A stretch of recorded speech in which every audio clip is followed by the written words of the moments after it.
young people take care of their lungs.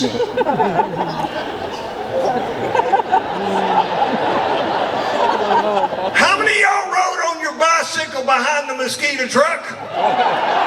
Raise your hand real high. I want to see my people out there. My own father, here's the advice he gave. He said, what are you doing? I say, we're chasing the Mosquito truck. And you know what he would say? Hold your breath. How can you hold your breath for 4 miles, you know? But look at us. We still turned out normal.